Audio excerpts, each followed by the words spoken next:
नमस्कार मित्रों, आज चिंतन में नीति और सदाचार अपनाइए।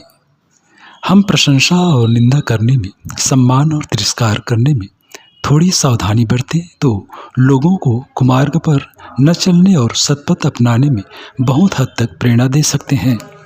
आमतौर से उनकी प्रशंसा की जाती है जिन्होंने सफलता, योग्यता, संपदा एवं विभूतियाँ एकत्रित कर ली हैं। चमत्कार को नमस्कार किया जाता है, यह तरीका गलत है। लाठी एवं चाकू स्वयं न तो प्रशंसनीय है न निंदनीय। उनका प्रयोग पीड़ा पहुंचाने के लिए हुआ या प्राण रक्षा के लिए, इसी आधार पर उनकी भर्त्सना या प्रशंसा की जा सकती है। मनुष्य की विभूतियाँ एवं योग्यताएं भी ऐसे ही साधन हैं। वे यदि सद हैं तो वह साधन भी सद हैं, पर यदि वे असद हैं तो वह साधन भी असद कहे जाएंगे। उसी आधार पर सम्मान देने प्राप्त करने की परंपरा बनाई जानी चाहिए। धन के प्रति, धनी के प्रति आदर बुद्धि तभी रहनी चाहिए जब वह नीति और सदाचार पूर्वक कमाया गया हो।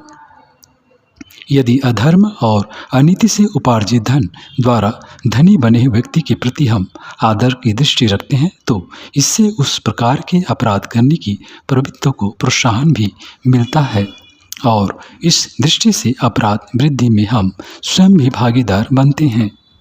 हमारी आदर बुद्धि यदि विवेकपूर्ण भूमिका प्रस्तुत करे तो कितने ही कुमार्ग पर बढ़ते हुए कदम रुक सकते हैं और कितने ही सन्मार्ग की ओर चलते हुए झिझकने वाले पथिक प्रेरणा और प्रोत्साहन पाकर उस दिशा में तत्परतापूर्वक अग्रसर हो सकते हैं।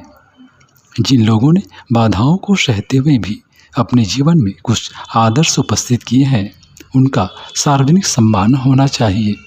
उनकी प्रशंसा मुक्त कंठ से की जानी चाहिए और जो लोग निंदनीय मार्गों द्वारा उन्नति कर रहे हैं, उनकी प्रशंसा एवं सहायता किसी भी रूप में नहीं करनी चाहिए।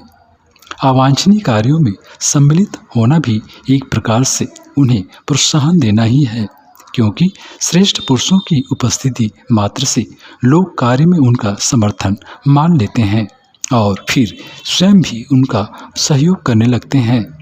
इस प्रकार अनुचित कार्यों में हमारा प्रत्यक्ष और परोक्ष समर्थन अंततः उन प्रवृत्तियों को बढ़ाने वाला ही सिद्ध होता है।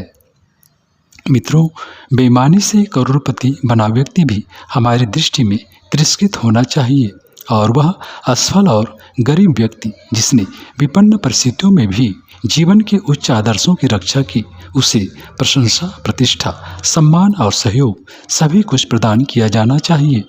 जब तक जनता का निंदा प्रशंसा का आदर तिरस्कार का मापदंड न बदलेगा, तब तक अपराधी मूंछों पर ताव देकर अपनी सफलता पर गर्व करते हुए दिन दिन अधिक उच्छृंखल होते चलेंगे और सदाचारी खिन्न और निराश रहकर सत्पथ से विचलित होने लगेंगे। इसलिए कहा गया है कि इस प्रबल प्रेरणा की प्रस्तुति की गई है कि हम मनुष्य के मूल्यांकन की कसौटी उसकी सफलताओं एवं विधियों को नहीं, सज्जनता और आदर्शवादिता को ही रखें।